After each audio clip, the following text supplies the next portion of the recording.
It still feels like summer. I can't believe we're already midway through our first week. We tried something different this year called a soft start, and I'm going to explain what that is and how we're doing it and why we're doing it.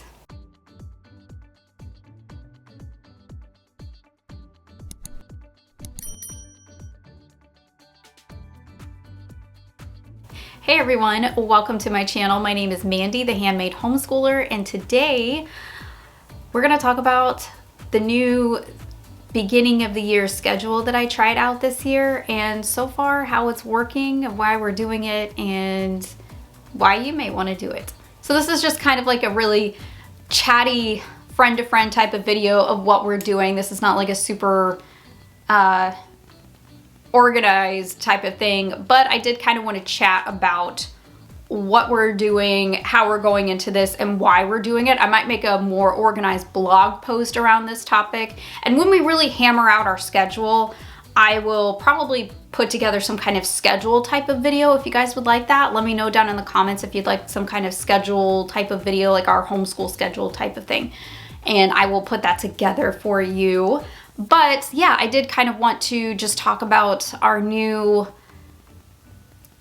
intro to school this year for the 2022-2023 school year, and it is a little bit different this year, which is kind of cool, but you know, it does seem to be working out pretty well. I'm not mad at it. Before I get into the video, I want to make sure that you know about the links down below in my description box. I have a link to our free Facebook group full of homeschooling parents, and that group is for curriculum questions, homeschooling questions, all that kind of stuff, and it's usually where you can find me during the day. And I have links to free IEW curriculum if you guys want to give that a shot. It's the same curriculum that we use, and I partner with them so I can give you all kinds of freebies so you can try out all kinds of cool stuff. So this year we did something a little bit different because my brain was just not ready for school yet. This was a first for me. I typically love starting school. I'm usually super excited, but I feel like the summer just got away from me this year. I don't know what happened. Maybe it was because we had lots of family visits kind of packed all together. I don't know, like my brain just wasn't ready to kind of flip back into school mode. I ended up doing something a little bit different this year, and it's called a soft start. Now, a soft start is really what it sounds like. It's a really gentle intro into the school year. Now, typically I am kind of like an all or nothing type of person, and we usually start out the school year with every single subject and we just barrel through. That seems to work for both me and my kids, and that's just kind of how we do it. But this year I just was not ready. I don't know. It must have been a mental thing for me. I don't know what was going on, but regardless of that, I decided to just kind of gently go into the new year, into the new school year. And what we ended up doing was we did not do every single subject. And this is going to look different for every family. Some families begin just by reading and nothing else. Some do reading and art and maybe math, maybe one subject.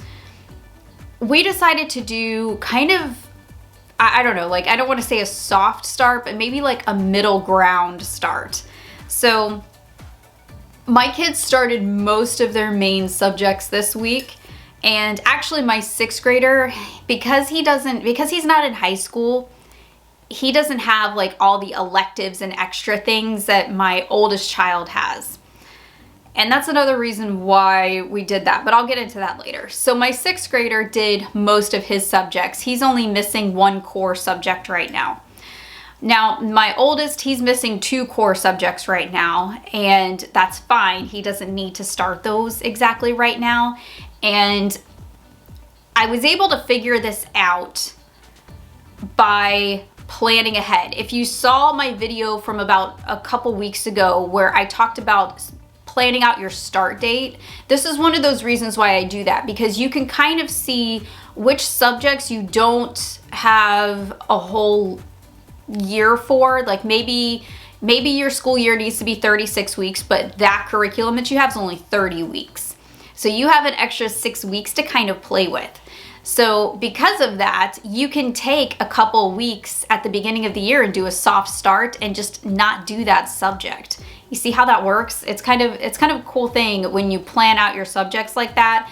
And I did some planning over the last week or so, and I saw that several of our books do not reach that 32 to 36 week mark. So I was able to kind of cut back on those and just eliminate them out of our schedule. So what we're doing is those subjects we are holding off on. So you have those 4 core subjects, and then you build around those 4 core subjects with electives and other things like that that you need to fill in for high school. And you do that for middle school and elementary school too, but it matters more in high school because you need those extra electives and things like that depending on what state you're in. If you need to know more about that, go to HSLDA. They'll have all the information, and so should your state education website too. I am constantly on there. I was on there just yesterday. So, definitely check into those and see like what your state requires before you do a soft start.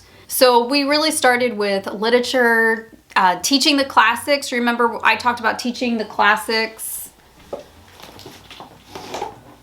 This one here. So we have that for language arts. I started them on spelling because that was super easy. I started them on Fix It Grammar because again, that's like 10 or 15 minutes. Again, super easy, just kind of easing into those subjects. My youngest is doing his science and things like that because he loves science. So it's one of those things that he's more than happy to do. And, he's my youngest, he's in 6th grade. He actually loves school. He loves learning. That's just part of who he is. And he's my child. That's totally me. So for him, I'm not surprised that he was wanting to start school and wanting to do most of his subjects. So for my oldest, he is doing, of course, teaching the classics, spelling, Fix It Grammar with us. He's also doing some of his electives. So he started his Apologia Health elective, and we're doing the new one. If you haven't seen what that looks like, it looks like this. It's right on his desk. So far this has been really interesting, but we are doing because I'm treating it as an elective and not as a full core science, because for his core science we're doing chemistry like I mentioned before, but this is actually going to be an elective for him. So we probably won't be doing every single chapter, and I know just from researching this, from looking at it, and from talking to a friend who also used it last year, that it's a pretty intense course. So I'm gonna even do a soft version of this. We probably won't be doing every single chapter, and I'm probably gonna be doing open book tests, and I really wanted a couple weeks with this before we started, right into the school year to see how it's set up and to kind of figure out how I wanted to use it. So, I'm still kind of figuring that out. I also have my oldest doing his Japanese lessons. I wanted him to get back into his foreign language. He's taking Japanese and he's actually really good at it. He's in karate. Both of my kids are in karate for their PE credit. That's what they're doing this year, and that's what they've been doing for the last, I think 3 years now. So we're doing kind of like a mid-sized load. We're not doing a super heavy load, but we're not doing a super soft start either. I figured if we're gonna start, we might as well start some real stuff so it doesn't feel like, we're just kind of playing around. I wanted the kids to kind of get their head in the game. Even if I didn't feel like my head was in the game, I wanted them to feel like their head was in the game. So we have them definitely starting some major subjects. We're just not overloading them. And another reason why I decided to do this was because for 10th grade, my son has a pretty heavy load. He's got several different electives that he had to do this year. I needed to make room for driver's ed next year, and driver's ed in my state is not easy at all for homeschoolers. They did not make this easy for us, you guys. So, I had to make room for that next year, so he had to take some courses this year, and his schedule is pretty packed. So I didn't want to overwhelm him the first week of school. Kind of doing a soft or a mid type of launch into the first week really does help your kids kind of adjust from summer. So that's one of the main reasons why I decided to do this, even though I've never done it before. And so far it seems to be working out pretty good. Maybe you want to consider doing something like this in your school. If you were kind of like me and you're just not ready, but you need to start, this is definitely an option for you. That's just kind of where I am this year. I just was not ready, but at the same time, I had to get started on some of these subjects because some of them were, you know, up to that 36-week type of thing. And because of where we want to end next year, I needed to start now. So, and again, you know, it's really about just kind of forward planning and making sure that you have, you know, adequate time for your holidays and vacations and things like that, and figuring out when you need to start and when you want to stop, so you can kind of figure out which subjects you need to start before others. If you have that down, it's really easy to kind of figure out which ones you need to start first if you want to try something like this. So I don't know, if you guys want to, you can check out my planning video. I'll try to remember to put the link to my scheduling video down below in the description box for you. So if you want to get on that, if you want to take a look at that and see, and you know, some planning tips and things like that, and see how we planned ours. I have 4 major things that I do every single year to figure out when I need to start my school year. And a lot of it has to do with when I want to end my school year, which is usually sometime in May.